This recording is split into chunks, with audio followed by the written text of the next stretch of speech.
sleuth.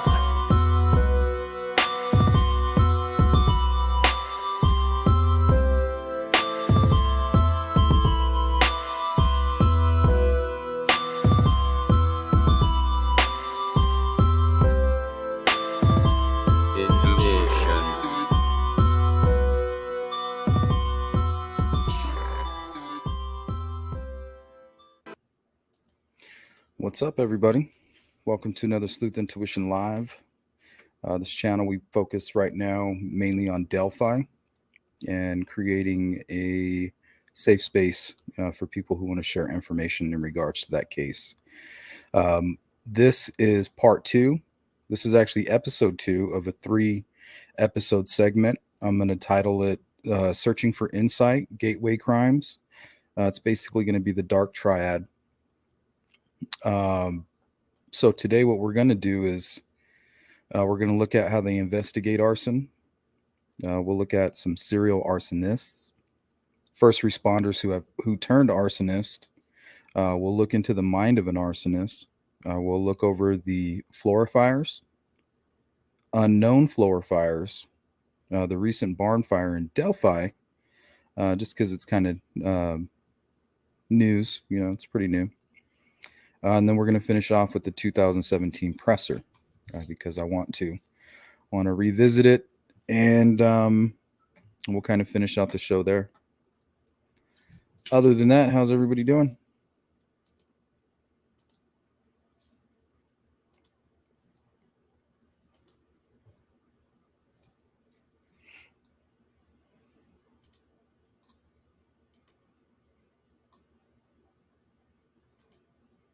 Amy J, thanks for becoming a member. Yep, we just did a members live yesterday. It was pretty fun. We went over meth-fueled murder. And man, we had a lot of cases. Some scary stuff.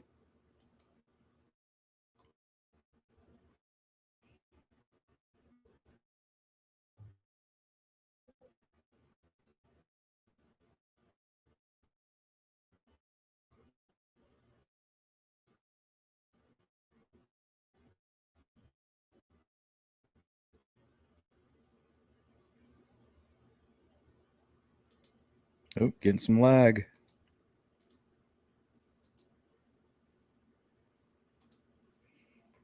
Hopefully that clears up. Hello, Carrie Ann, Amy J, Frank Meister, D, Purdue. What's up? Bird Blue. Joe B in the house. My paranormal partner. Hello, Sloopy. I hope everything's well. What's up, Lakeside? And D. All right, so we have a ton of content. So I'm going to try to jump right into it.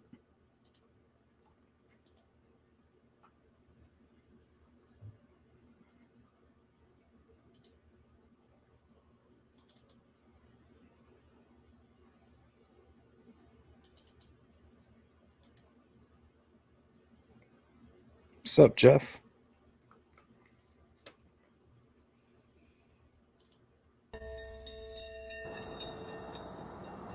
I'm a believer in the homicidal triad. That's old school thinking of serial killers back from the late 70s, early 80s, that there were 3 pieces that were almost consistent in all serial killers. One was they wet the bed. The second was that they tortured or killed small animals and insects. And the third was an affinity for fire. A lot of the guys from back in the day that were serial killers, that was definitely something that fit all of their profiles, those 3 things. I've known Kelly for a long time. So long ago I had hair when I knew Kelly. I hate to impose on the 2 of you from south of the border, but can we turn the heat down here in a little bit? You got it back here, it's on you. Is it? I thought I saw a palm tree coming up in the console there. I was a Houston cop for 32 years. I spent 21 years in the homicide division. I worked a lot of murders. Every time I come and work with Kelly, I question why I retired. The Perfect crime scene is where you make a shiv out of ice, stick the guy in the throat and it melts, and the cops are wondering, what the hell made this? And I've just exposed it for America to see, the perfect crime. You're going to find that kind of ice in Texas, baby.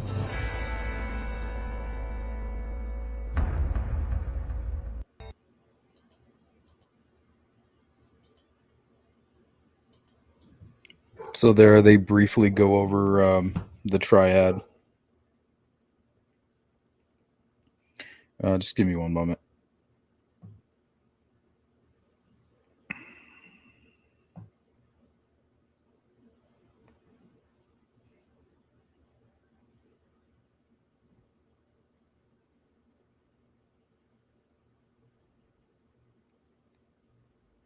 Okay, there we go.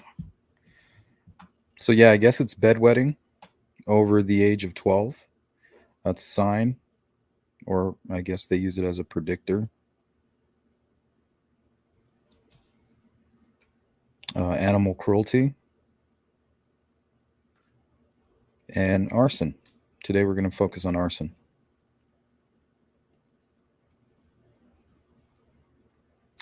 Now this one, what they do is they kind of focus on the psychology or the mind of an arsonist. So that's why it made the cut today, and that's why we're going to play it as one of the first videos. Dozens of fires across California, including the Lake County fire that torched that community. 2 people have been arrested within the last week for 2 separate fires, and experts say their motives aren't always the same. So what's in the mind of an arsonist? CBS 13's Jennifer McGraw joins us now with the answer. Yeah, Tony and Christina, turns out there are several classifications of arsonists. Some are pyromaniacs and are obsessed with fire. Others have ulterior motives. It is a tragic day, however, when we identify any individual who intentionally starts a fire. 40-year-old Damon up, Pashok of Richard? Lake County is facing 17 counts of arson for destroying parts of this small community and leaving so many asking why. We don't know. We just don't know. Miss Thang. Pashok was an inmate firefighter and has been a suspect in other arsons. Experts say he could be acting on a hero impulse. He's getting a thrill to see the fire engines roar, coming roaring up the street with the lights and sirens and the multitude of engines that are responding, and he enjoys seeing all this action going on. Retired state arson and bomb investigator Larry Navarrete says arsonists set fires for many different reasons: revenge, fraud, the thrill of it, and others for vanity. I got fire right there. Wayne Huntsman took this selfie video after he started the King Fire in El Dorado County that burned for 27 days in 2014. It shows him narrowly escaping the fire. Show off his knowledge, or maybe where the fire is, make him look good. Tuesday afternoon, Metro Fire saw this blaze across Highway 50 and a man running from it. They say Charles Anderson is responsible for setting multiple fires along the way. Navarrete says arsons are tough crimes to investigate, and sometimes the motive is even harder to understand. We'll find out why they did that. And a lot of times it was just the thrill of it. And statistics show 25% of fires in the U.S. are arson and only 10% are prosecuted.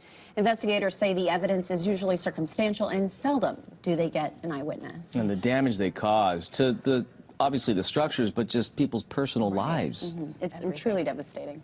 Jennifer, thanks.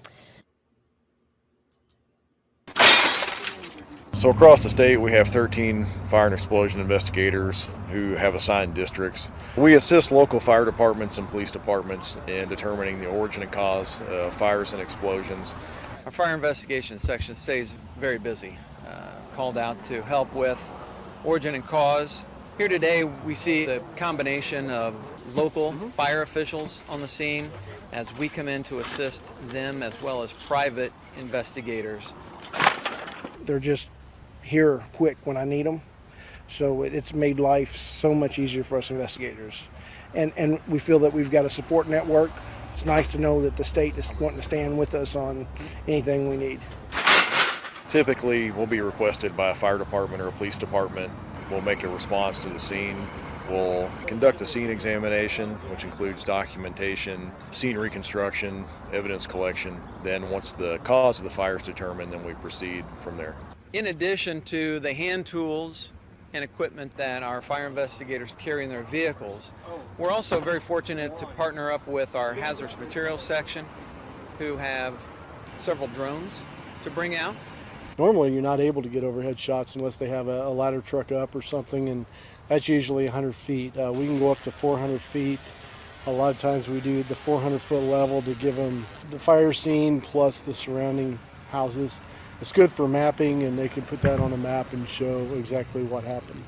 As well as our canine search and rescue team, a search and rescue dog, a cadaver dog, and a dog specially trained to identify any accelerants that may have been used to start the fire. Each year we investigate between 500 and 600 fires and explosions across the state. And the most important thing that a homeowner can do is maintain working smoke alarms. Also, understanding basic fire safety. As we get into some of the cooler months of the year, we're going to see individuals start to use alternate heating sources. And we want you to be very careful and understand those heating sources and how to properly use those so it doesn't start a fire. What we're trying to do here is identify what happened and prevent this from happening again.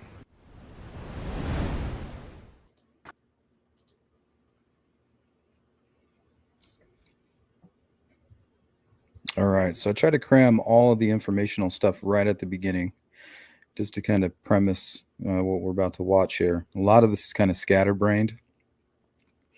Some are just some real small clips that I found. So let me show you this one right here.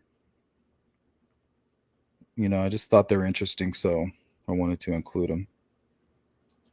Clark County, a fire destroying the historic George Rogers Clark home at the Falls of Ohio State Park. The blaze broke out around 6 o'clock last night. Only a portion of the exterior is still remaining. Police took Jason Fossey into custody today. You see his picture here on your screen. Now officers say that he's the suspect in this fire. Former Olympic gymnasts and dozens of other assault victims are suing the FBI for failing.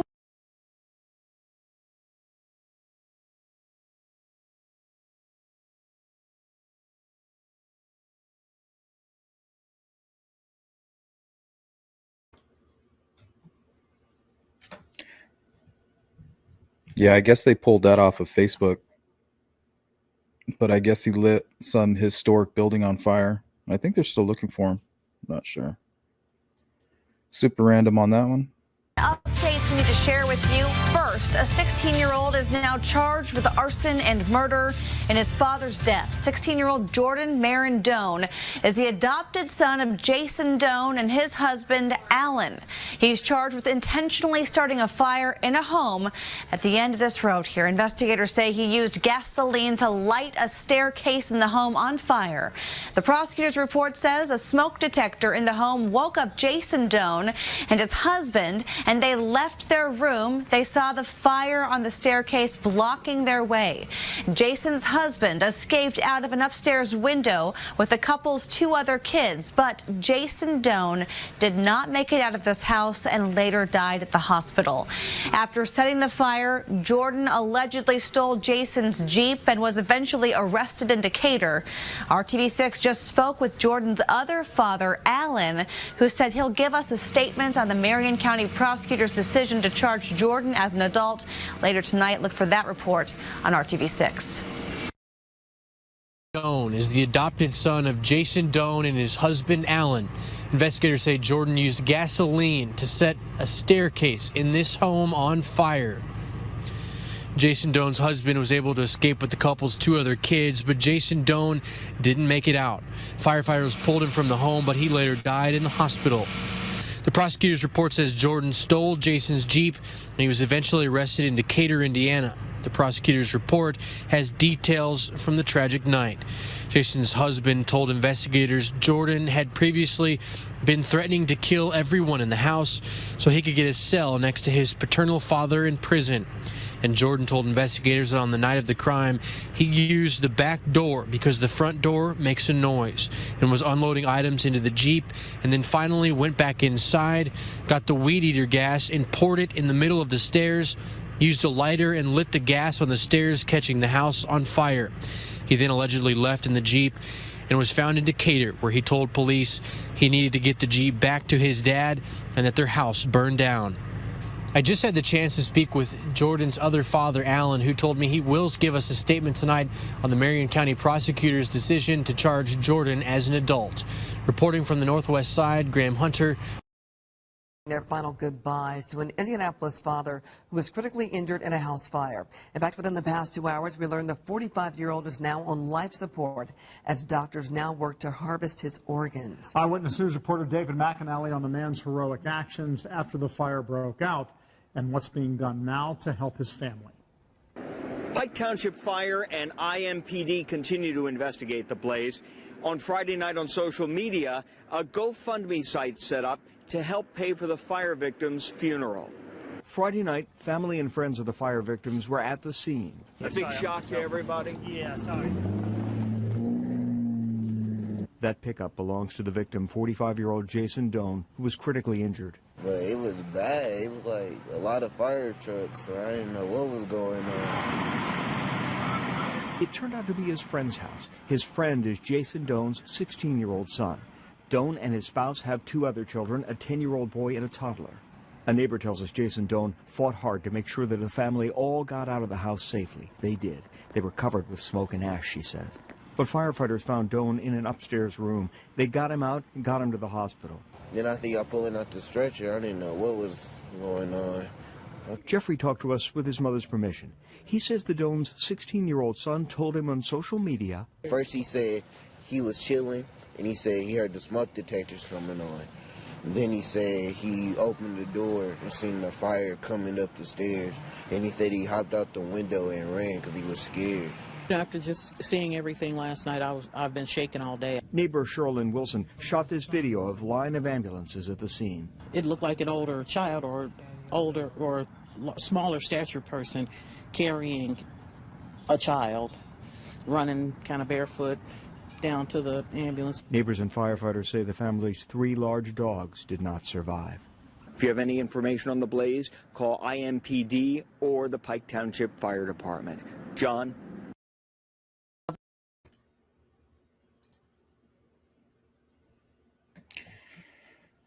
I just find it strange how each media outlet, they like reported on the story differently. It was kind of strange. I mean, that's extremely tragic. He lit the stairway knowing that that's really the only way to get out. So that's premeditated, cold-blooded murder. This next case, I believe, is arson that took place in Hedgewish, Illinois. Am I saying that right? Which is not very far from Delphi. In this massive blaze in the city's southeast side. Trash cans on fire. Other streets in that area also targeted. Neighbors say a box truck was also set on fire. There was one big boom, so obviously it sounds like they used an M80 or some kind of large firework. And then, of course, from there, everything else was spread. The intense flames burned down the power lines and created dangerous conditions for crews. Yeah, we got working fire at one area. Tonight, the state fire marshal is investigating. Chicago police asking anyone with information or surveillance video to give them a call. You can remain anonymous. I think I found another video on the same. Take what the professionals were saying. The arsonist could be sitting back and watching all of this commotion. You know, watching the fire, watching all of the first responders, the firefighters, and maybe even news crews show up. They're just watching it, you know. It's their movie production.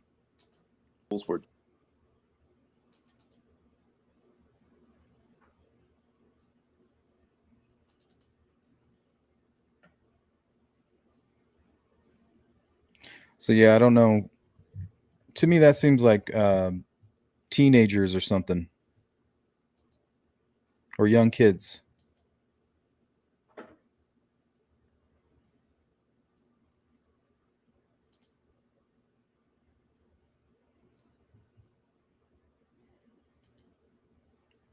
They get off on it, the power. Yeah.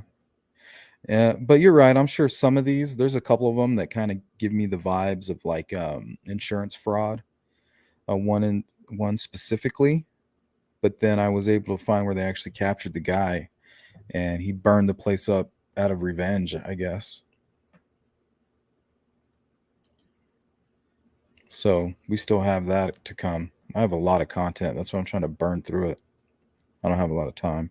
This is actually going to be the Delphi one that I found. I think the Bridge Burner brought it up in a live stream not too long ago.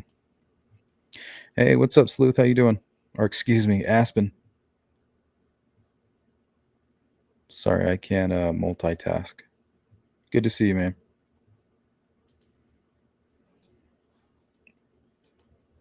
Earlier this evening in Carroll County. According to Carroll County Emergency Management, a passerby on State Road 25 dialed 911 at approximately 8 p.m. regarding a barn fire at 3617 West 600 North. Medics were requested to the scene. The roof of the barn caved in and the building burned to the ground. No people or animals were injured in the fire.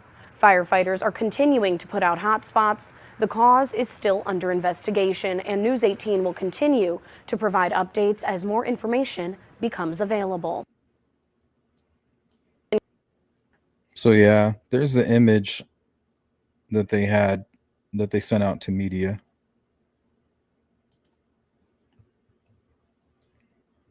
And then I went ahead and pulled the map just for information purposes.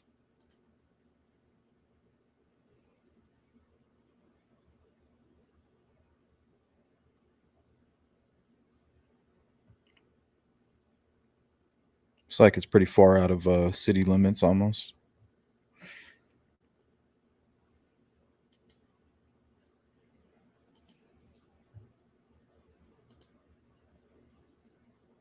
I couldn't find any updates on it. I was hoping they could say, "Oh, well, this is why it caught on fire," but I couldn't find anything for you guys.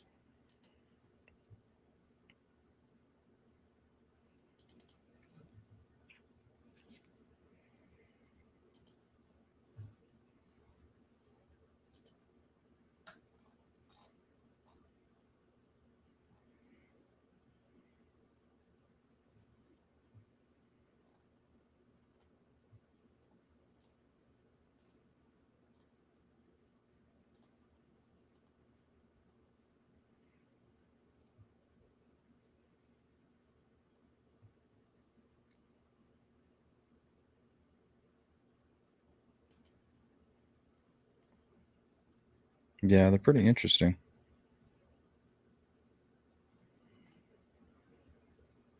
Oh yeah, I saw that. I wanted to talk about that, but I didn't want to still all jump on that little bit of information. I'm gonna wait till the who did I see was streaming? Was it Hoosier Cold Cases? I think. Man, that picture. The guy with the curly hair and the little nose. I was like, okay. Definitely interesting. Yeah, I watched about 20 minutes of that. I couldn't turn it off. I was like, what the hell?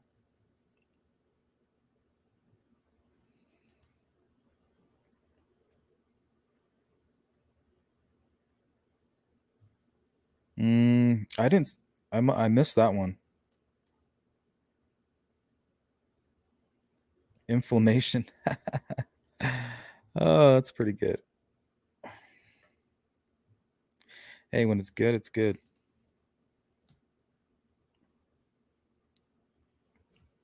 Yeah, I didn't see any racial. I don't know. I don't like to lean towards the racial thing just because the family was black. To me, that seems racial.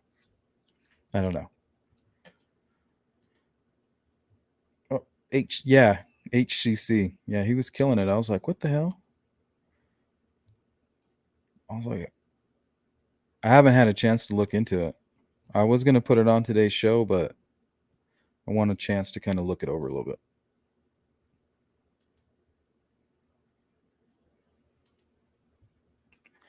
Well, I'm already going to change my name of the channel.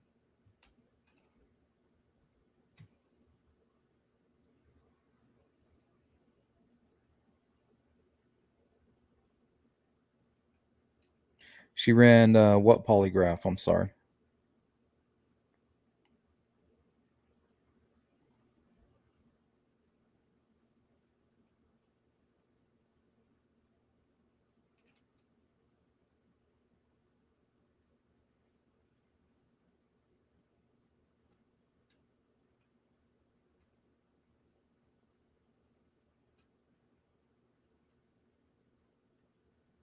Okay, now this is something I found on a serial arsonist. In our area for months, dozens of fires intentionally set in the dark of night. The fires are over, the suspects arrested, but the drama behind them is just coming out. 10 on Your Side was the only station there as several of those fires burned out of control. Tonight, a look inside the mind of the man who confessed to more than 60 of them. Our Liz Palco was first last week with the interrogation videos. Tonight, dozens of pages of documents and hours of videos that paint a twisted picture of passion that turned into terror. Liz joins us now with this 10 on Your Side investigation, which answers the big question, why? Nicole, after Charlie Smith and Tanya Bundick were arrested, many sources told us he was admitting to it behind closed doors. He was very forthcoming with information. Now we know that's true. I have looked at hours of interviews with Accomack County Sheriff Todd Godwin and Virginia State Police Special Agent Robert Barnes. There's also a 50-plus page document that outlines every single arson case, all 68 charges, how Smith says he was involved, and what role Tanya Bundick played in this case that tormented the people of Accomack County for months. Smith went into details with police, talking about the rags he used to light each fire. They asked, did you use accelerant? No. Did you ever use a flashlight to see in the dark? Nope. As Smith said he was in the fire service, he knew how to feel around in the dark. He even answered questions about footprints and how he got away. Because the places you didn't get prints, I walk like that. I didn't see that, but we You should have seen it on Zoom. We saw a distinctive. Because normally the only time I walked flat-footed was when I was running and get the hell out of there. But still, I always tried to make sure I. Right. Smith pleaded guilty last week in court. His fiancee, Bundick, she currently has 2 charges to her name. And there's more to her side of the story coming up at 5:30. I will tell you what we've learned about their relationship and how it potentially was driving this entire arson spree. You won't want to miss what Smith says to police about protecting his fiancée. I'm Liz Palca, 10 on Your Side. Yeah, I guess once you do like a deep dive into this guy, he blamed it all on love and bunch of bull crap.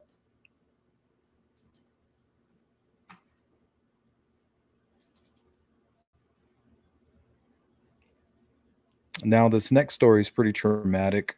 It's right out of Clarksville, and it's very disturbing. So I guess viewer discretion should be advised on this one. At 8:15 a.m. this morning. Now let me step out of the way. The unit you see behind me, that's where smoke was billowing out of this morning. And once firefighters got inside, they found a woman's body on the inside and on the ground. I also spoke to a neighbor today who says he was the woman's landlord and says today is nothing but heartbreaking. I don't know. I'm just empty. I feel sad. Just like I lost a relative, and I just can't get over it. Don Miller woke up Tuesday morning to a phone call, alerting him that one of his units on Kensington Drive was on fire, and his tenant may be inside. So he rushed to the property. It's open, so unlocked.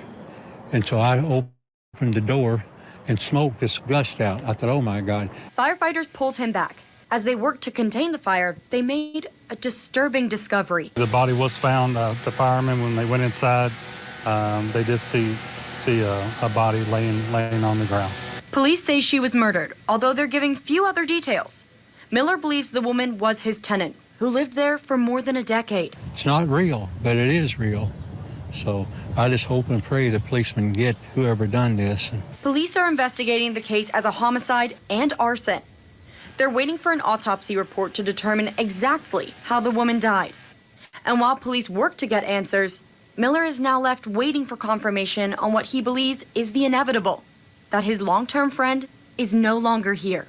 He was a devout Christian and just full of love and good humor, and I never met but a few people like her that it's just sadly going to be missed by her. Miller told me her car is also missing right now. He also mentioned that yesterday a suspicious person was walking around door to door, knocking on doors, asking if anyone needed home assistance, but refused to give his name and also his number. Remember, police do have a suspect in custody tonight. Reporting in Clarksville. We just don't. Which made the brutal crime inside this Clarksville apartment just off Eastern Parkway even more shocking. Firefighters first discovered the body of 67-year-old Melanie Gambetti Tuesday morning. Police say the previous day she had been stabbed and decapitated by Brian Williams, who detectives say also set her apartment on fire. I personally believe that there was no connection there. We believe that this was probably a botched robbery or home invasion, and it just went bad. Now, according to neighbors, the suspect had been seen here along Kensington Drive, going door to door on Monday, offering to do what he called community service. In fact, he even left his name and number with one neighbor, and that's how police got to work, tracking him down.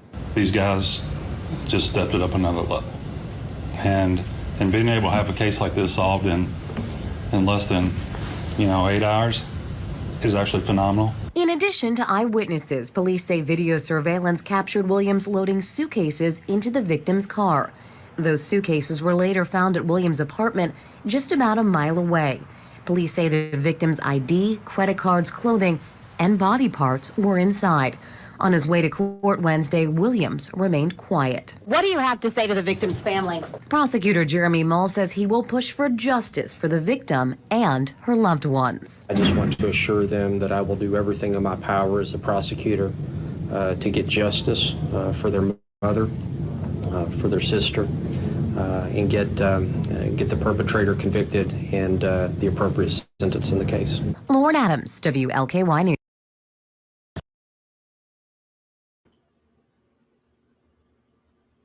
Now that was a tragic case. And totally random. Apparently the guy was going door to door.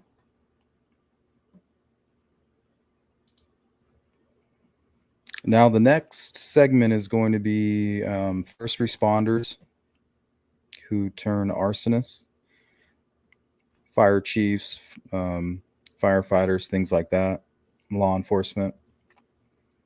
Because it kind of reminds me of the corruption that we hear about, or the potential corruption. A Lie to Die For. New Sundays at 8, only on Oxygen.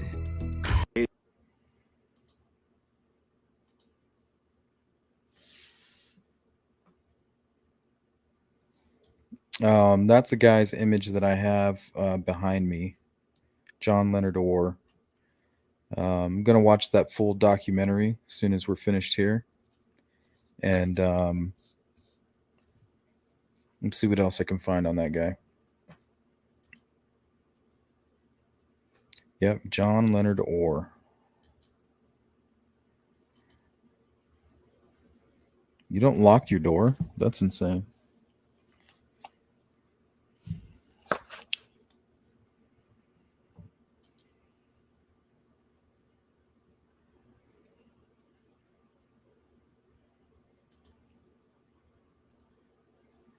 Crazy streets. Like, you seen that one guy, he was just skateboarding. He was just riding by. He's like, oh, I'm gonna light this shit on fire.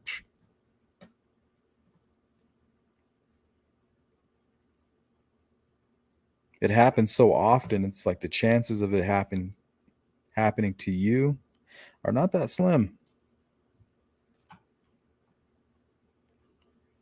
Apparently.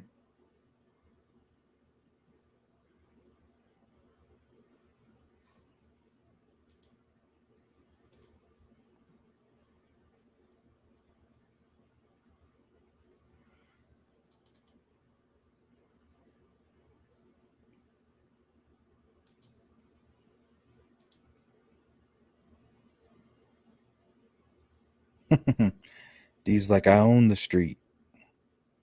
I run these streets.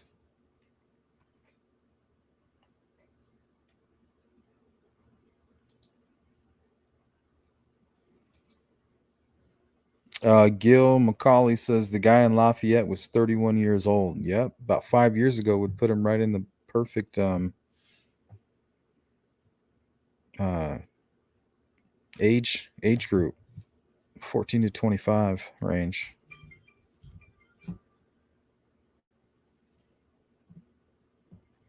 Yeah, that guy's very interesting.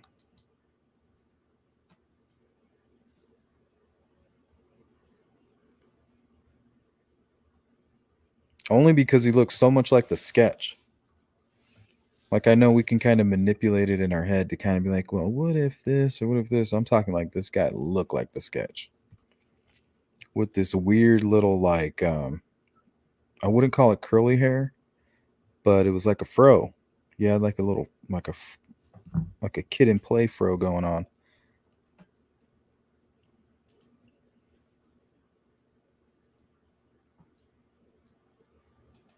Fire chief who says a fellow firefighter may be responsible for arson. State troopers have charged 20-year-old Brandon Haynes with setting at least one fire on the Eastern Shore. We tried speaking with him at his home in Virginia Beach. Hey, Brandon, anything you want to say about your recent arrest? Please leave me alone. Thank you. Well, now the only fire chief tells us that he may not be the only one responsible. 10 on your side's Liz Palka has the story. Chief Chris Davis said he started to get suspicious after several arson cases in this area. Suspicious not only of the fires, but of who might be setting them. Now his lieutenant has been charged, and he says others could be charged too. Very serious. Never would have seen that coming. Abandoned homes, bales of hay, vehicles. When Chief Chris Davis of Only Fire and Rescue repeatedly saw these things catch on fire, Very responsive, 100% volunteer firefighting. he suspected something could be up. So we made lots of responses to working fires where we were first to arrive. And when you start adding those things up, it just doesn't line up with what would be normal. He mapped the fires out. Something's not right. There have been about a dozen from the fall until now. It's certainly a dozen, maybe 20 fires. He got Virginia State Police involved. Wednesday, his lieutenant, 20-year-old Brandon Haynes, was arrested. State police say he set a freight liner on fire on February 2nd. These are photos from the response. Davis said Haynes confessed to him and investigators he was behind the fire. I do know Brandon called in the one that he is charged with. Kind of, again, blows my mind. Because I don't, obviously maybe he wanted to be caught. I don't know. It's not going to give him my truck back. It's not going to pay for it. So.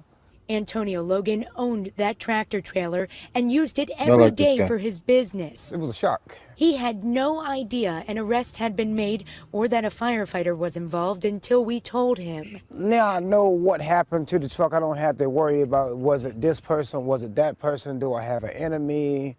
Now I know, and that's a sign of relief. Davis said there are several more arson cases still open. However, he expects arrests soon. He said the investigation has led to multiple juveniles associated with the fire station, adding those involved don't represent what the station stands for.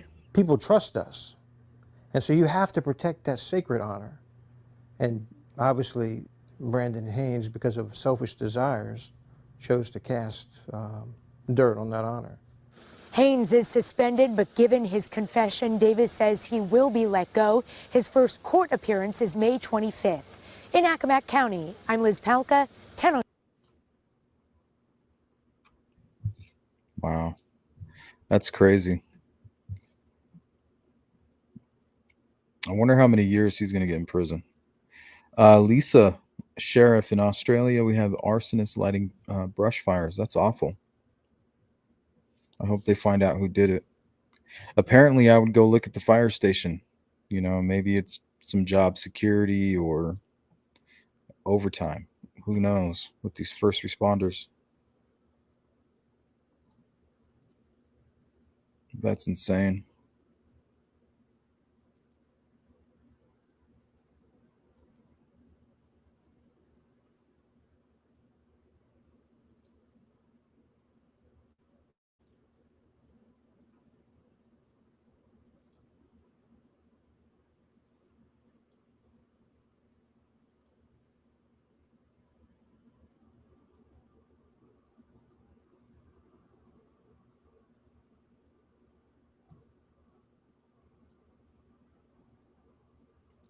Gatlinburg, what's that all about? And it was a teenager, young kid.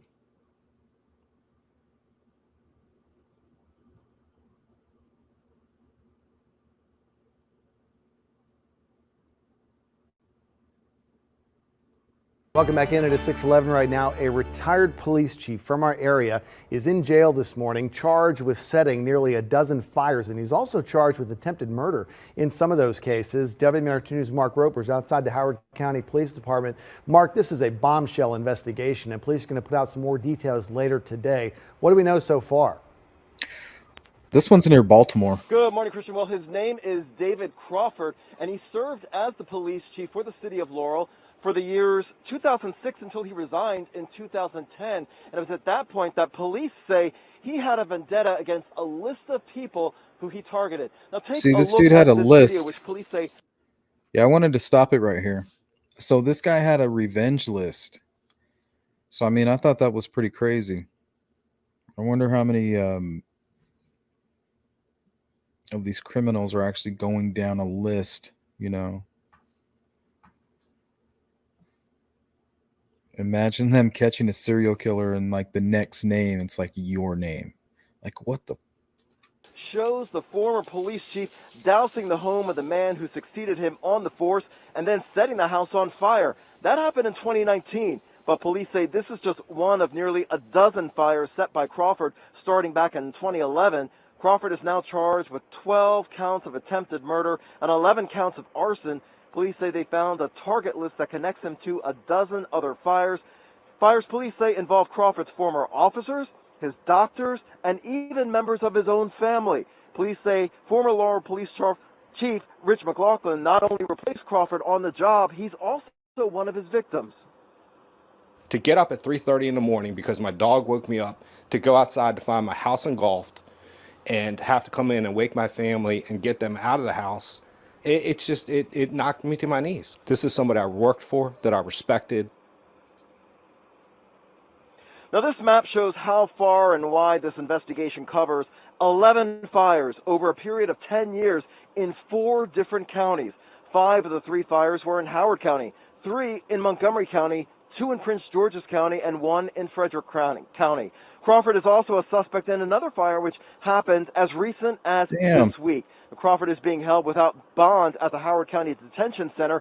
He has a bond review set for this morning. Meanwhile, there's a news conference scheduled here in Howard County this afternoon with police and fire officials from 4 different counties. This dude was trying to burn down more about the case, as well as if Crawford is involved in any other fires that may have taken place. We're live in Ellicott City. Mark Roper, WMAR2 News.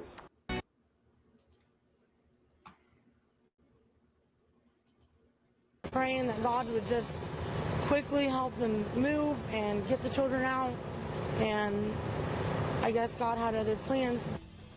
Early morning tragedy. 4 children were killed in a house fire, and a deputy who tried to rescue them is right now in the hospital fighting for his own life. All 4 of the children who died were girls, and first responders found their mother downstairs.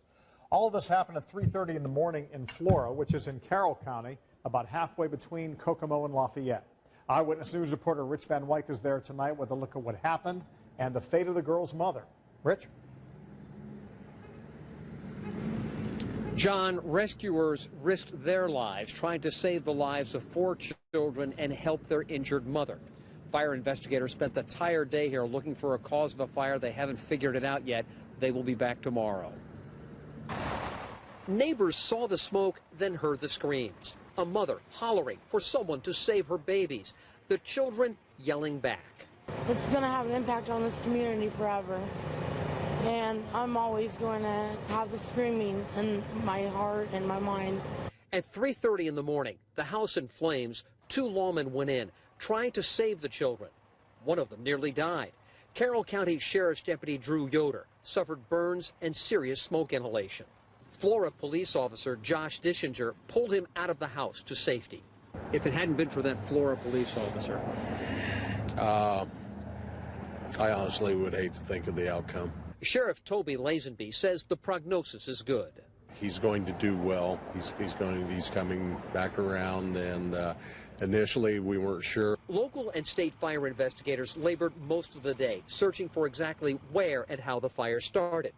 State Fire Marshal Jim Greason inspected the scene for himself and spoke with investigators. Nothing jumped out at them. We're taking each one of those rooms and looking at those independently, taking a look at all possible causes. The 4 children, sisters, ranged in age from preschool to the 6th grade. An unimaginable loss for any community, an unbearable tragedy for a community of just 2,000 people. These are beyond the point of community crushers, and it's not even just this small town of Flora. I mean, it's the whole county.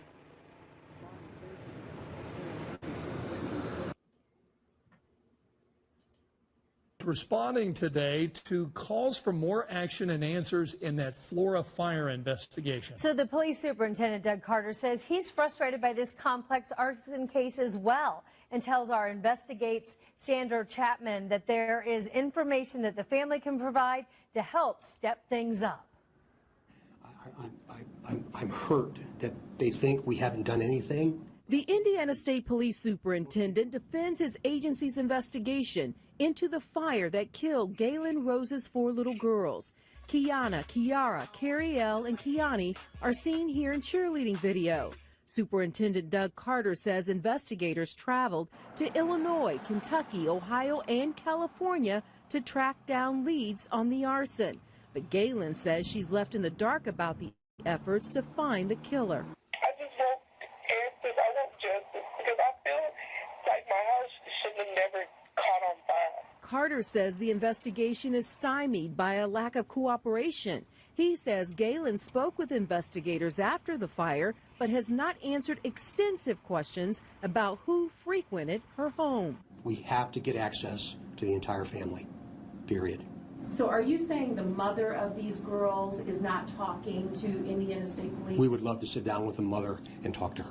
Galen and her attorney are in the midst of a lawsuit against her former landlord and the Whirlpool Corporation.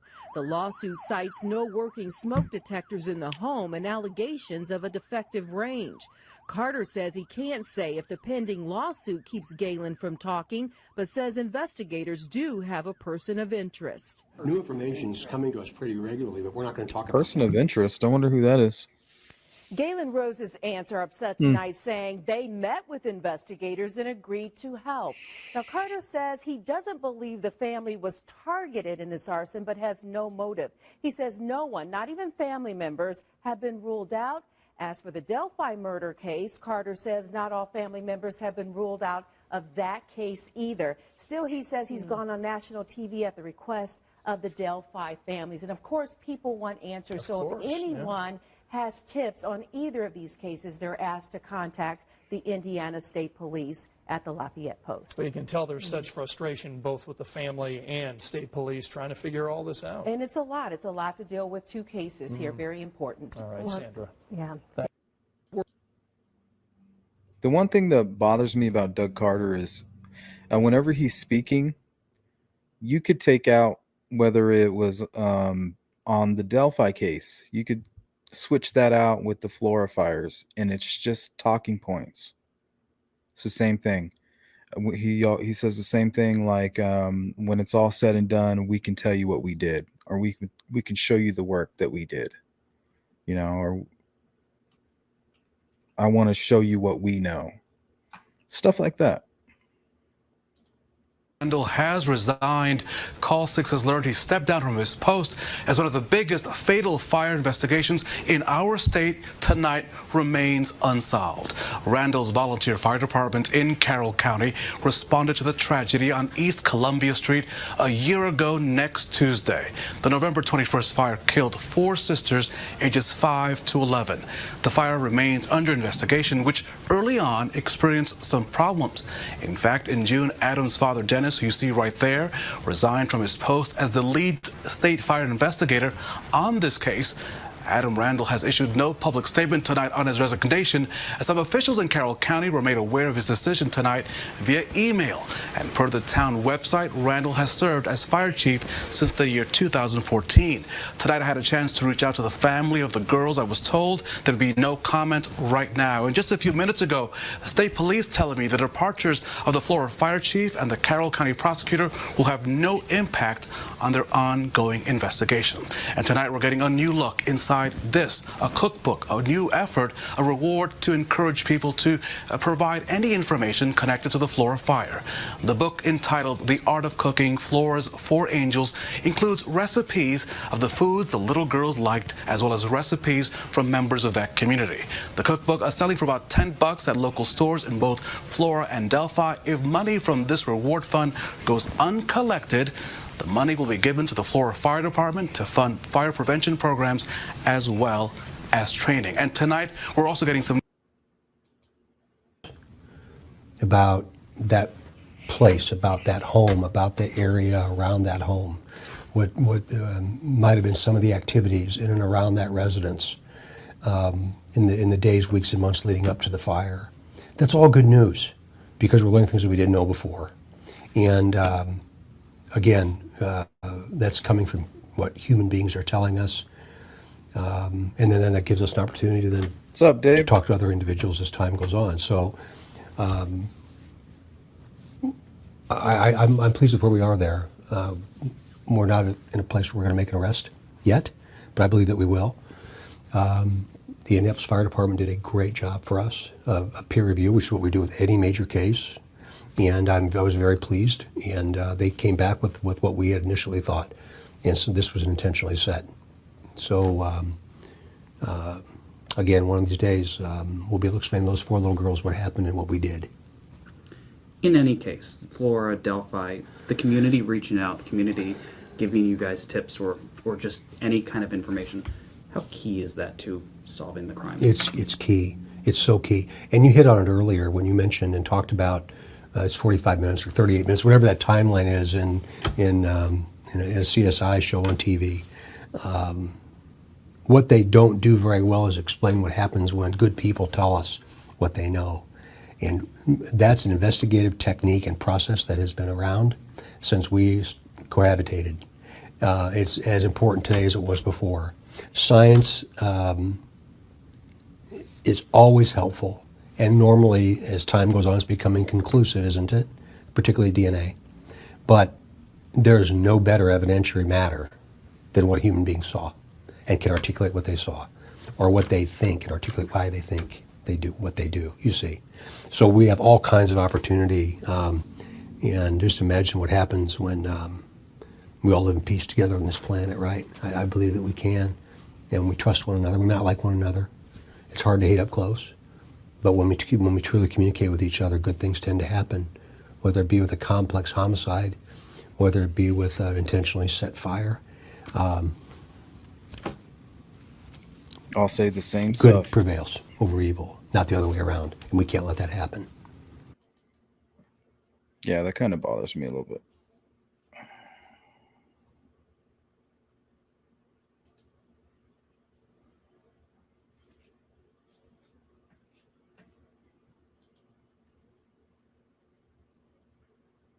Is that who they're saying? Is that who they're trying to say did it? Their person of interest or whatever? Good to see you.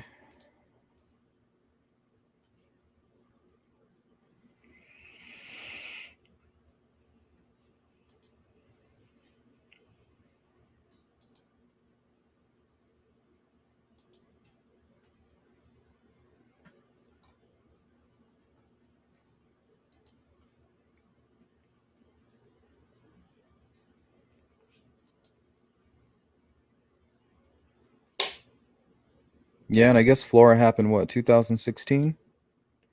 So, I mean, if this was a gateway crime, maybe they started with, lighting a house on fire and seeing what will happen, and then, move into something much worse, or equally as worse, equally as bad, I mean.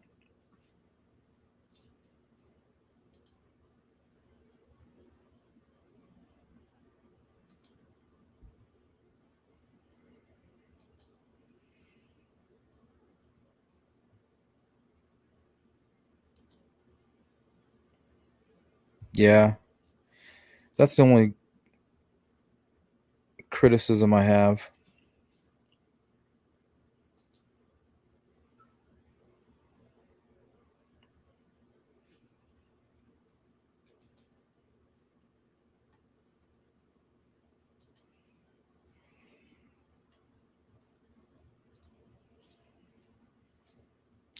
Okay, here's a strange story that I found.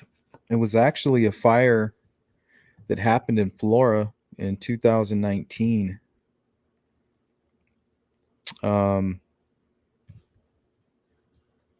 me see. I think I found a picture they put in the newspaper. Nope, I don't think I loaded it. Hold on.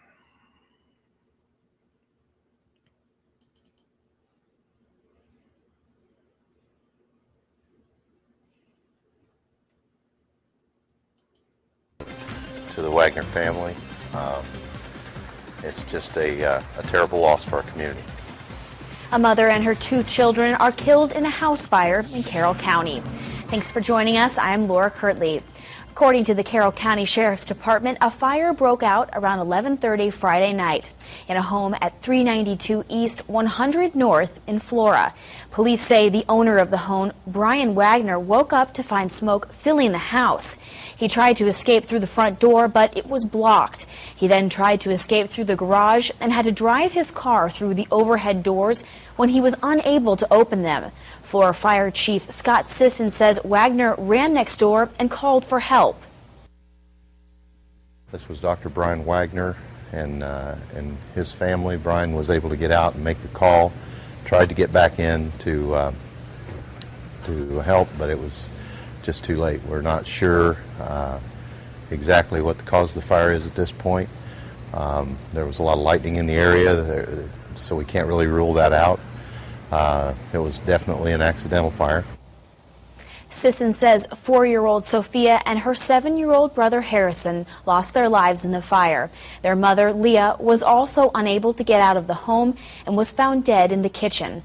Brian Wagner owns a local dental practice in Flora. The cause of the fire is still under investigation, but a spokesman for the state fire marshal says investigators have preliminary determined the cause is electrical.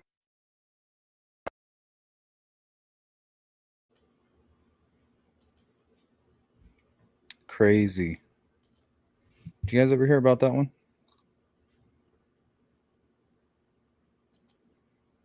The Wagner fire. Very similar.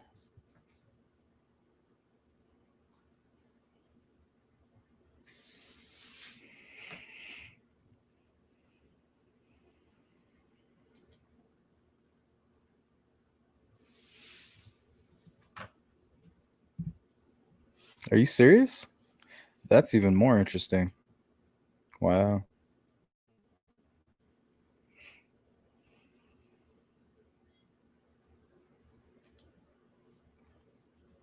I'm not sure if they were or weren't.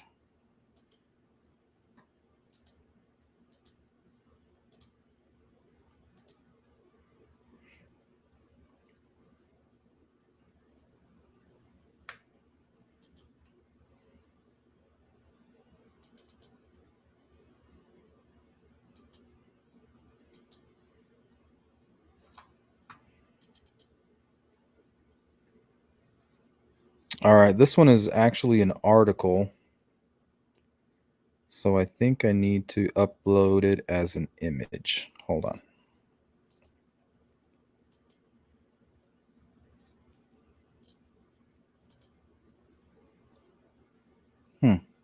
I don't see it. Let me go ahead and share my screen for the sake of time.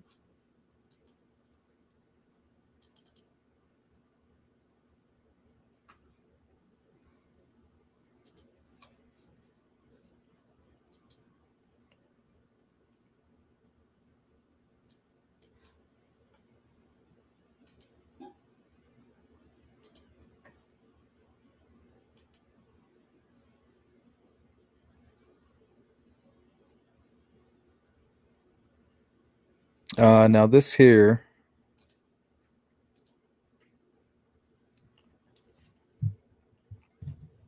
Storage building on West Elizabeth Street in Flora, just east of the railroad tracks, owned by Climatek Heating and Cooling. Climatek was destroyed by a fire Monday afternoon. The initial report was that a shed was on fire, but it turned out to be a barn, said Mike Cottrell. Where have I heard that name, Cottrell? Chief of the Flora Volunteer Fire Department. Sheena Cottrell? Is that where I've heard that?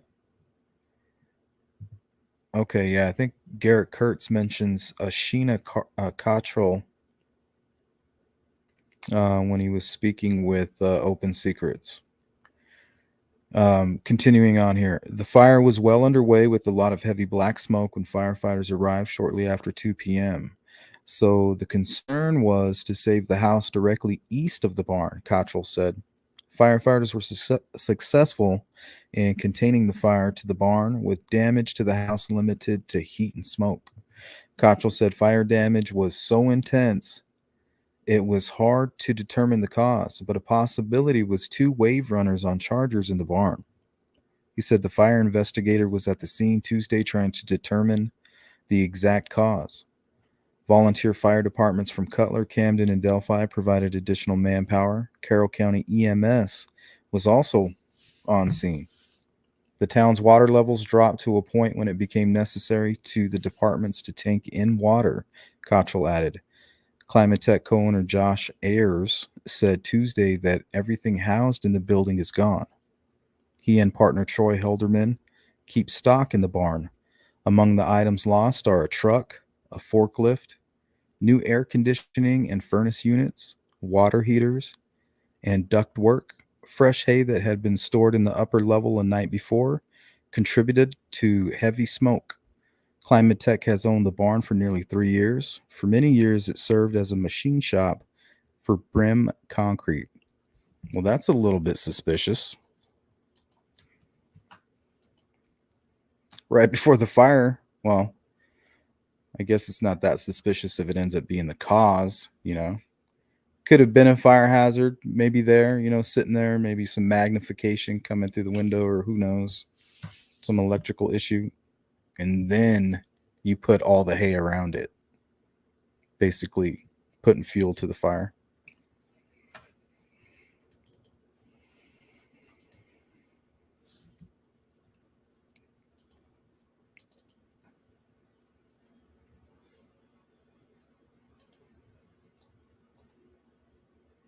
Here's a close-up here.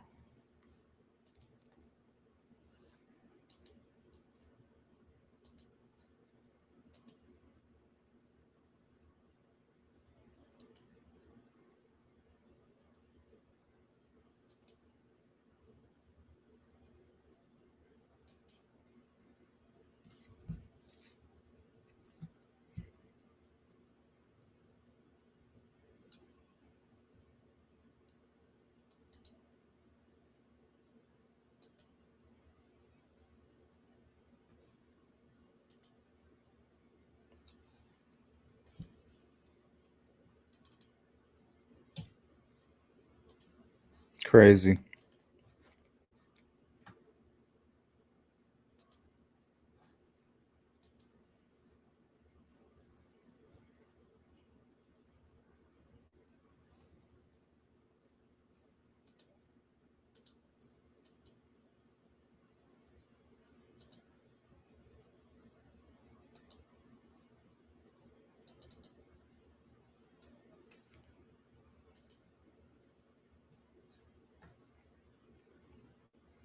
That's insane.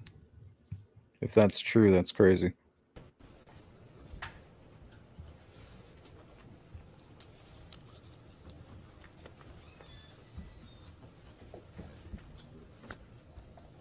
We all here? Okay. Good morning. Thank you for showing up. Basically, as you all know, we have sent you out an email with 2 photos in it. We would like you to put both those photos in those when you talk about this case.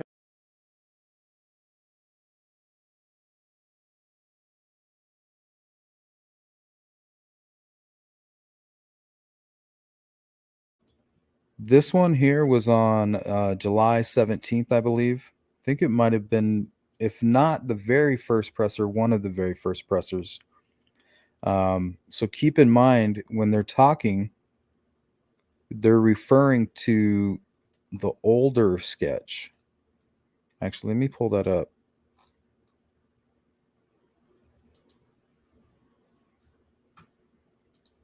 I should have it handy here.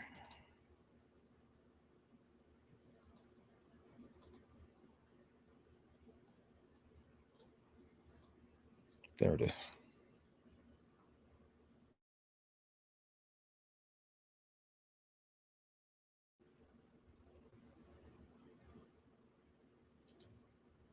Okay, so the whole time they're talking,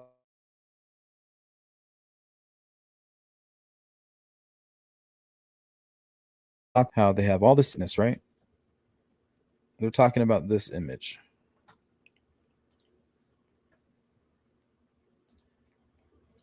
We want the original photo that was put out earlier, and we also want the composite photo. So please, when you're putting out your information, we would like all that on there, please. Introduce a few people that are standing behind me before we get started here. You got Lieutenant Tom McKee from the Indiana State Police Post at Lafayette, Tony Liggett, sorry, from the Delphi, Carroll County Sheriff's Department. I'll get to this right here in a minute. Kevin Hammond from the Carroll County Sheriff's Department, Jerry Holman from the Indiana State Police Detectives out of the Lafayette State Police Post, and Tony Slocum, he's a public information officer out of the Peru Post. We're here to talk a little bit about the release that was put out. So I'm just basically going to open it up to questions. I will tell you now that most of the information that you have in the news release is about all that can be released at this time. So there's not going to be anything else real exciting, I guess would be the word, that's going to be put out there. But I'll be more than happy to take questions, and we'll go from there. How did artists develop this sketch? Was the sketch made with the help of an eyewitness or eyewitnesses, or was it made solely from the other picture we've seen so often?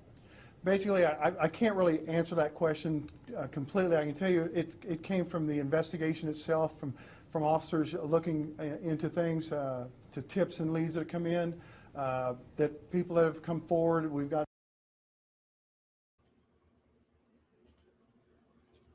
Do you think that was his attempt to protect the witness? That little part there? Information from there, and the composite was put together with that information. Why release the sketch today? Did it just get finished? Have other people already seen this, including the family? Now it's just the right time to release it? This picture was released at this time because that's when we felt that it needed to come out. The information needs to be put forward, and we wanted to get it out there so people can look at it. And it has, again, it has just taken a while to get this thing put together, and that's why it's taken so long to get the picture out. In the realm of evidence and leads that you have, how big is this photograph? How much are you counting on this artist sketch or the photograph of the sketch? I mean, it's like anything else in a case. Anytime we get something new or some information out there, we always feel it's important to the case. We feel this is very important because it actually gives a better view of the person in the picture that you see down below. It shows this is 2017. Gives you a little more information on what's we're looking at, who the suspect might be, and that's why we July feel it's very 17th. important that this picture's out there at this time. What's so striking about this? So this is them basically saying, hey, look, we got this composite sketch. Composite is something from an eyewitness. It's basically just a clear picture of his face compared to what you saw down below. We've got the information out there, the pictures out there. Now we got this composite that we feel that is the same. Did you hear him say composite? The definition of a composite comes from a witness. Feel that it is the same person, and we just want to make sure that people realize that picture is this person, we're hoping, and that they can get that picture and take that picture and get us some information on a possible suspect. How confident are you that is accurate? We're pretty confident. The information that was received, with that information, we've been able to put that together. Again, this thing wasn't drawn up overnight. We've been working with this picture and with the suspects that the witnesses that we have. That, the what? So first he called the witness a suspect, I wonder if there's a couple Freudian slips in here, but that's just the conspiracy theorist in me. Thing wasn't drawn up overnight. We've been working with this picture and with the suspects that the witnesses that we have that would put this together. So it's not something that we did overnight. This has taken a while to put together. Those witnesses, did they see them in the area, or did they call the tip line with that information? I really can't go into that because we don't want to compromise the case itself. But when you say witnesses, so multiple people were able to help you out with this? There was people that were able to help us out with this, yes. Okay, there's confirmation on the old sketch. Okay, so whoever gave that sketch, why did they give wrong? Why did they give the wrong information? Did they see them in the area, or did they call the tip line with that information? I really can't go into that because we don't want to compromise the case itself. But when you say witnesses, so multiple people were able to help you out with this? There was people that were able to help us out with this. People. So a lot of people will say you guys are releasing this Plural. because you've run out of leads. That's not true in this case, right? No, we're still getting anywhere from 5 to 10 tips a day.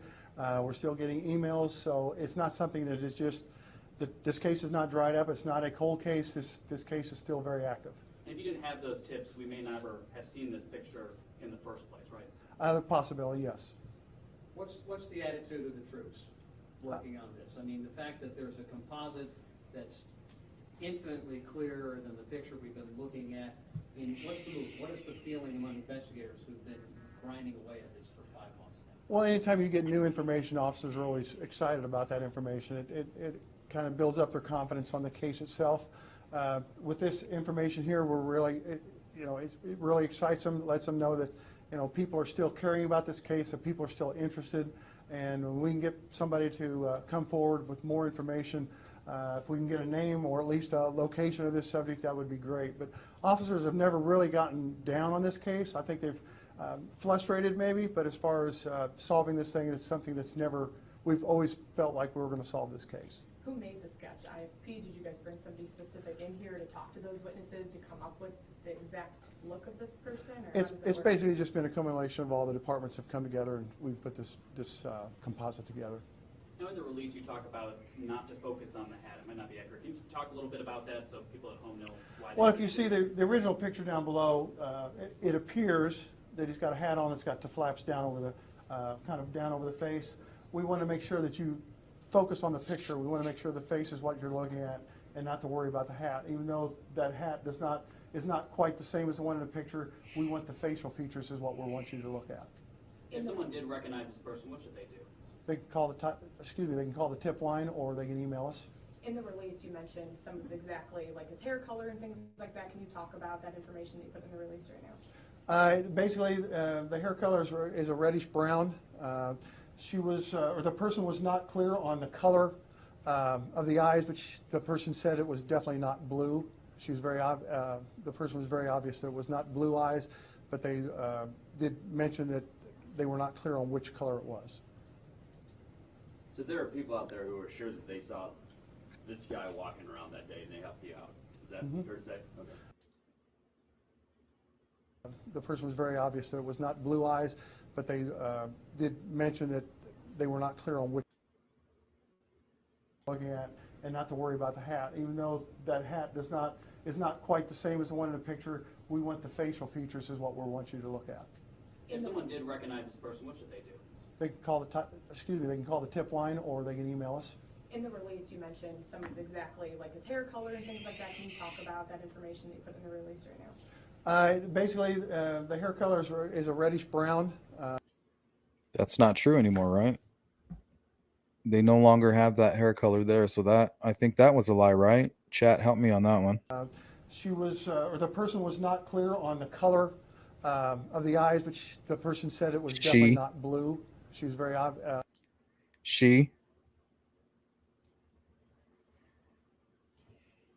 The person was not clear on the color of the eyes, but the person said it was definitely not blue. Man, the person was he messed very obvious up. that it was not blue eyes, but they did mention that they were not clear on which color it was. So there are people out there who are sure that they saw. Okay. So what do we make of all that? what do we make that there's a female eyewitness? She's the one that said the eyes weren't blue. Okay? So we can throw that one right out the window. We don't have to worry about who said it, why'd they say it, because it was in reference to the old guy sketch. It was in reference to this.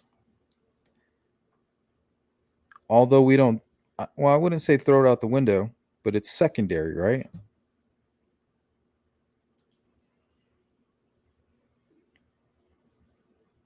So why did she give this sketch?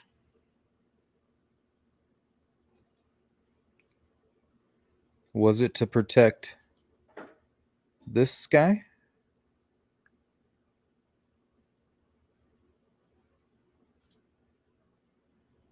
Or was it that she just saw some searchers or somebody else that was out there that was already identified, like flannel shirt guy or, you know, whoever else was out there? This guy walking around that day and they helped you out. Is that fair to say? Okay. Pretty much that's what it is, yes. Those people come forward right away, or did it take a little bit of time for those people to come forward? It's been a while. It took a little bit. People are scared or afraid to be recognized by the subject. So it just takes a while for these things to happen. Like I said, the picture didn't come overnight. We've been working on this for a while. Do you think this guy is still around the Delphi area? Do you think he's in a different state? That's what I hope this is all about. What does he mean by that? It seems like they have a person in mind here. Listen to, with everything that we know now,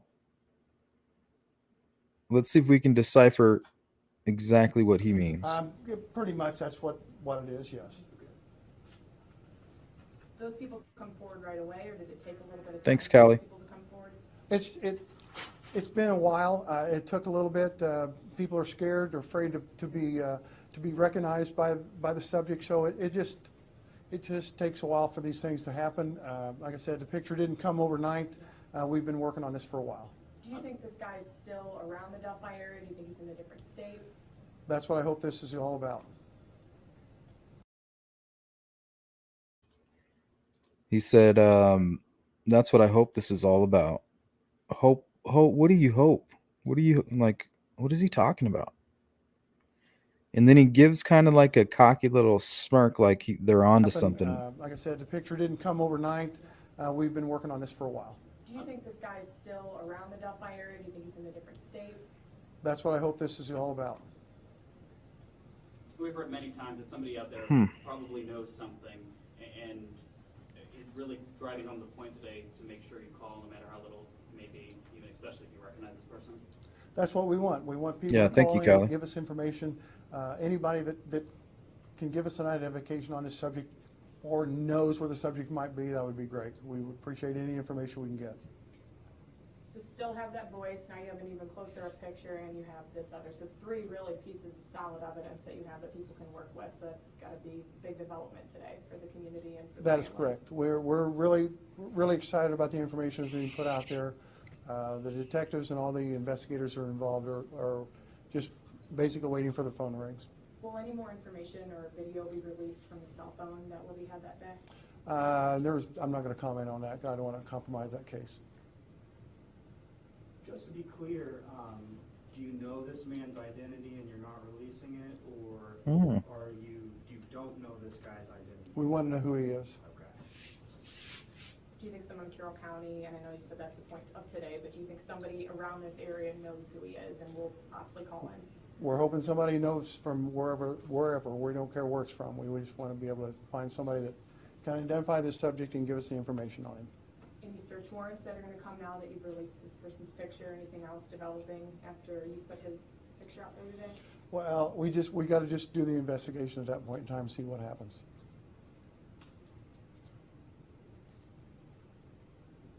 Anything else? Thank you. Thank you. All right.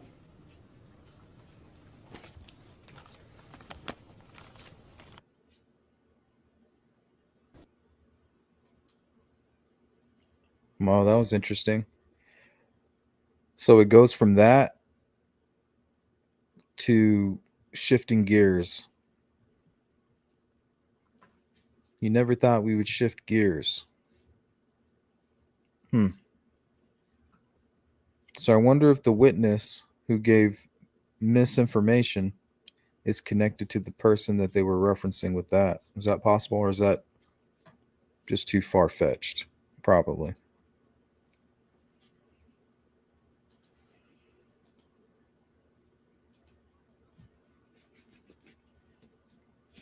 So yeah, I think we're pretty much wrapping it up.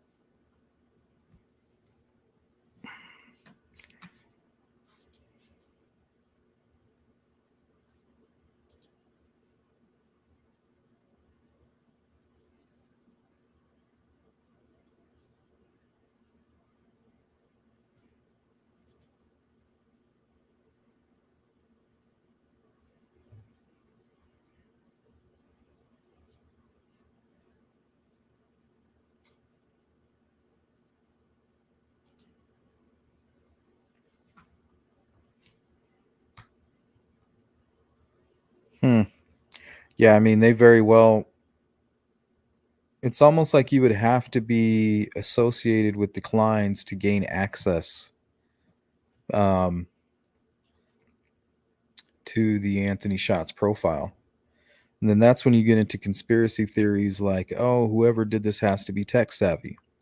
You know, maybe they were able to acquire the Anthony Shots profile information, you know, undetected or whatever.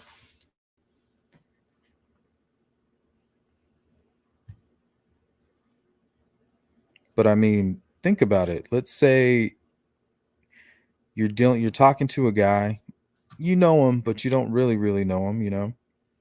And you know he's a scumbag just like you. We're looking through the point of view of a Keegan Klein, and he's talking to the killer. He's like, "Hey, yeah, check this out. I'm supposed to meet these girls at the bridge, right?" And he has no idea this guy's gonna freaking go out there and, like, you know, do something about it. So maybe he just says, just kind of mentions it to him, kind of chuckles about it, and the guy's like, "Oh yeah." And then when he gets up or they're getting high or whatever, they're over at a friend's house, maybe even Country Club Road. You know, who knows? Maybe they're over there getting all faded, and that's where he tells him, "Yeah, this girl's supposed to meet me today, you know, at the bridge." He gets the information at that point. Keegan has no clue the dude's, you know, that crazy. The guy goes to the bridge and kills the girls and comes back, and the next day, you know, Keegan's like, "Oh my God, you know, I can't believe you did that." Now he's thinking, if I tell on this guy, you know, he's going to do that to me or somebody I love. You know, it'd be terrifying.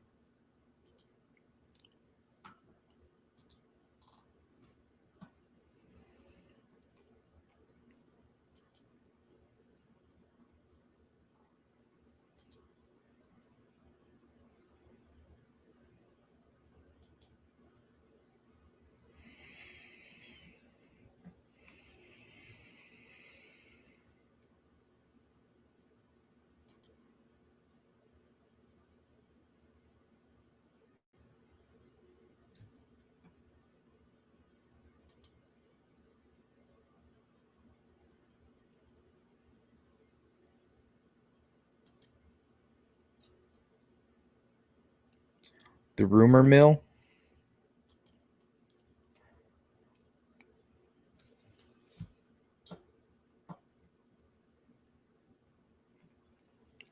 Yep. And I think he was supposed to be working at Packers. And all he can remember is trying to get to work, and like his grandmother wouldn't let him.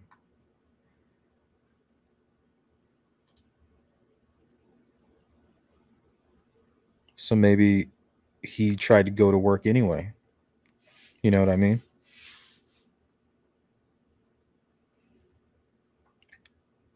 His dad said, "Well, I can't take you to work, but I'm going to go pick up Ron I'll drop you off at Ron Logan's house. You're going to have to walk from there. It's like 2 miles. All right, just drop me off there.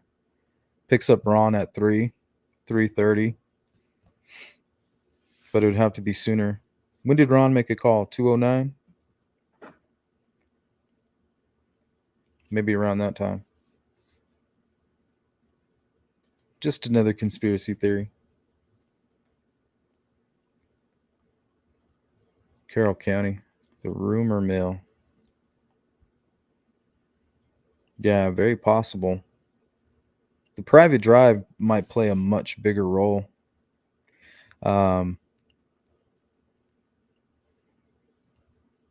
Also, I think they have tracks. I think I remember hearing in the radio chatter they were trying to preserve some tracks they seen, and that's kind of how they were able to determine somewhat the direction of where the girls ended up.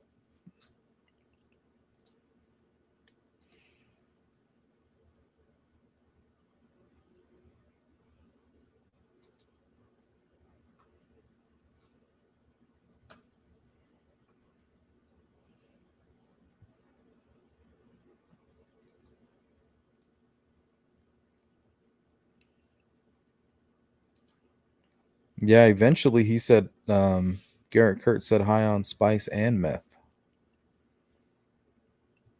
That sounds like quite the combination. Yep, 2:09, he got the call.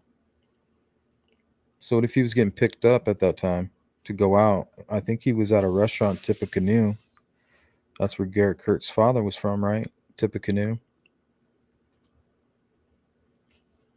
Talk about the rumor mill. I think Garrett Kurtz, it hasn't been verified, but from his mouth, they served a search warrant,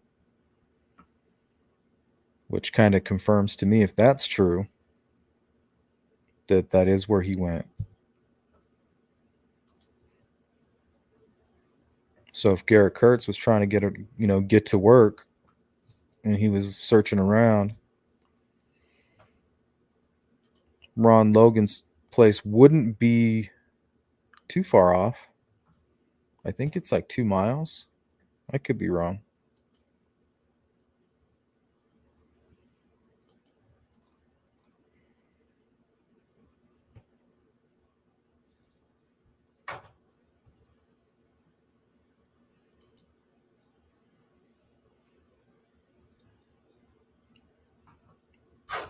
Yeah, we could revisit that. Hey, what's up, Curly?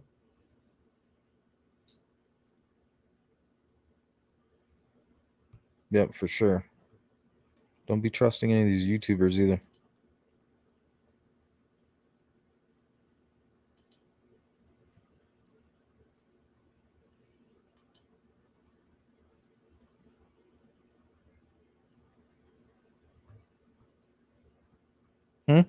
What are you referring to, Frank?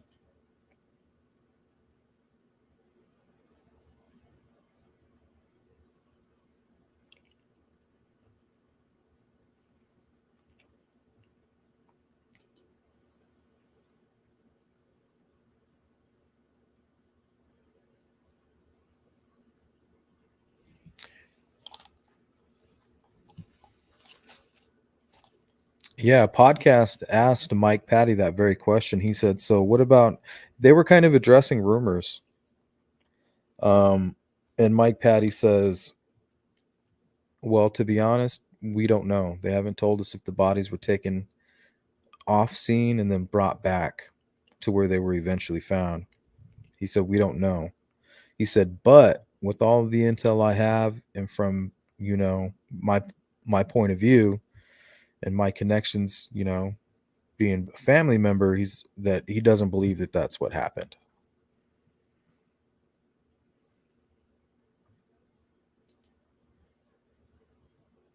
Yeah, the red hair, brownish red hair, no more.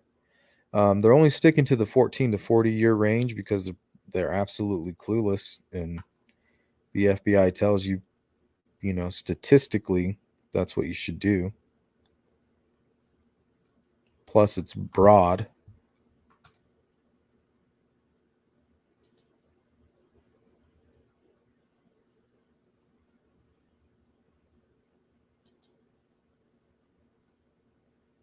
Yeah, the private drive.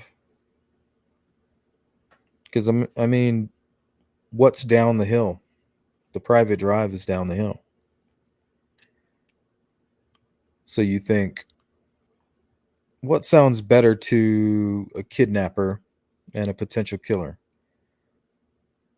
Driving up and driving out, or driving up, having everything go wrong, and your targets just begin running, you know?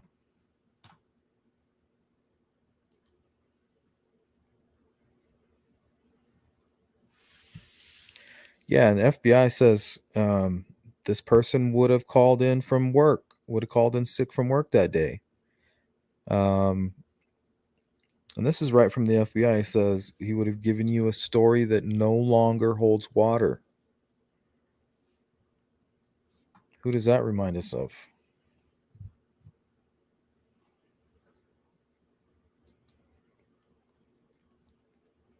Yeah, good to see you too, Curler.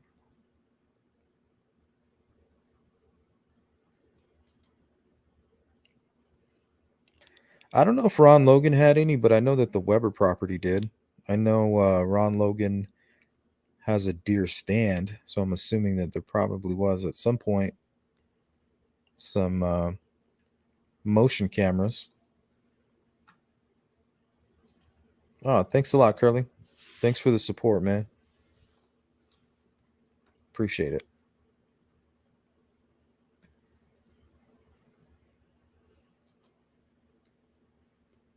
Is it Mark or Mike? I thought it was Mike Palladino. Or the quote unquote Kokomo crew or whatever.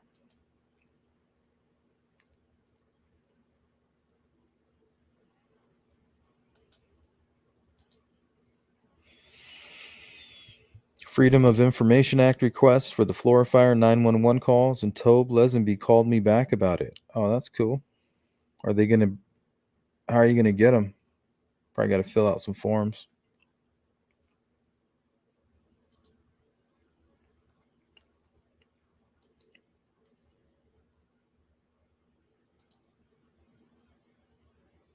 Oh yeah, Mark and Mike is his nephew or something, right? Or cousin or something. Mark is the guy in the picture that actually looks like the bridge guy. Him and some chick. I remember those mug shots. Yeah, they look pretty rough. Brothers? Thank you, Bridge Burner. Yeah, that's what Randy told me. Randy told me that the cameras had been damaged. And from what I understand, the cameras were pretty close to the bridge, so they could have been damaged for a while. You know, teenagers crossing the bridge and then busting it out with rocks or sticks or something.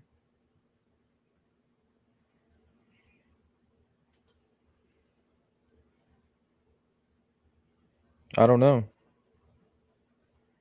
For a while, people were trying to say that the image wasn't coming from Libby's phone, but actually coming from a camera. But I never saw anything to back that up. So Mark and Mike.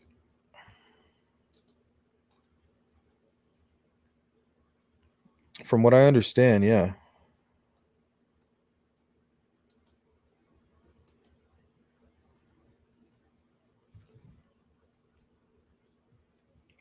Well, guys, I'm running out of time here.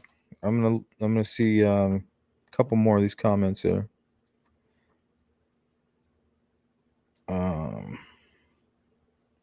Brad Weber. Yeah, we're kind of talking about his property and the cameras that are on his side of the property.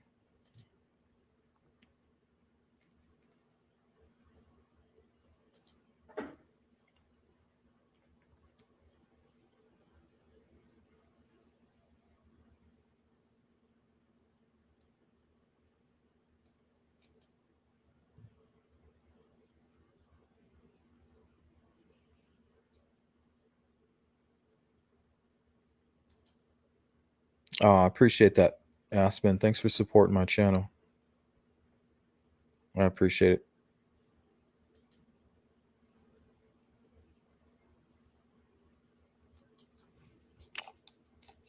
McCain, it's possible. I mean, the whole McCain conspiracy theory, that one's a doozy.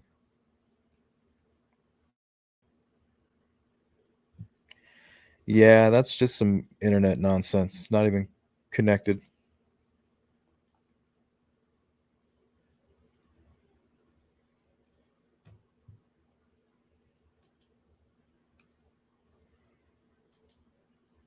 Get on Facebook? Hell no.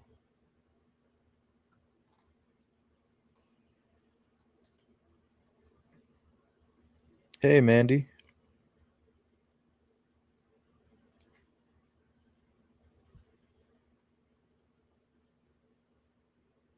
Yeah, they need to release that. I would like to get my hands on that. Man, the amount of time I put on that dang video, I deserve it. I'm putting it on this pro bono stuff. It's become my thesis, pretty much. Unfortunately. Later.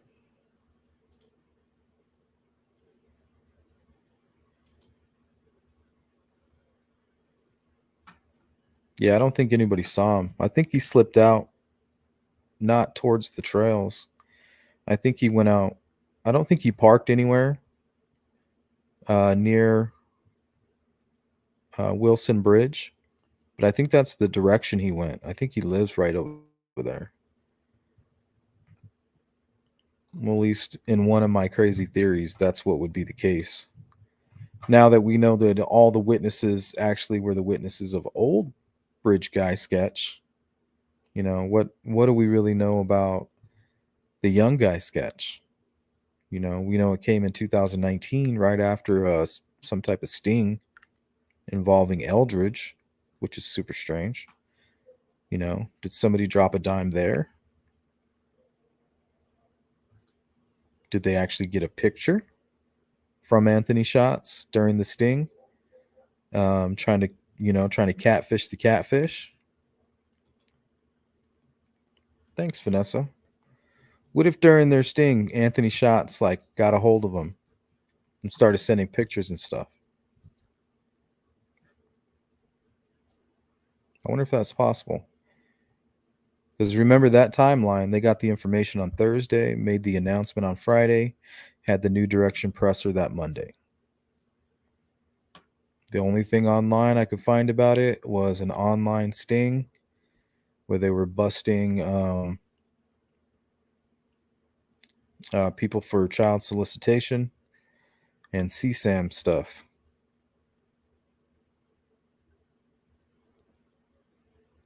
But that's about all the information I have about that I could find. But anyway, I think that's going to do it.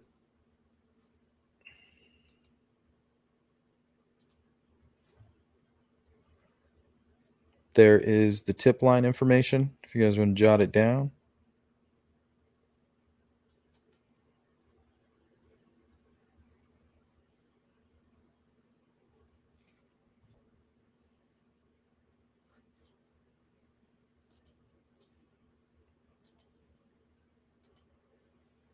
Oh, thank you, Levi. I appreciate that.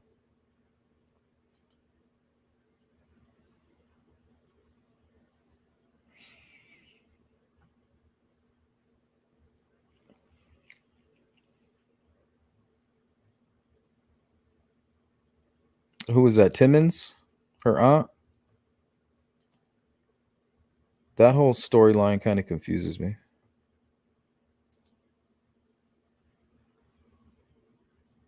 MySpace.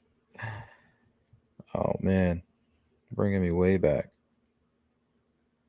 You're welcome, Olivia. Thanks for stopping by. Yeah, it's good to see you, Mandy.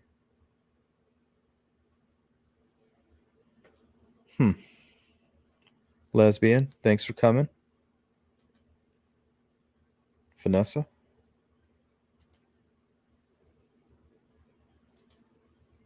Carly. D. Jessa Thompson. Hello. Thanks, Chris. All right, guys, be safe. Members, keep an eye out for the community page. I have some information for you on some upcoming stuff that I have planned for the members portion. So I will see you then. Later, guys.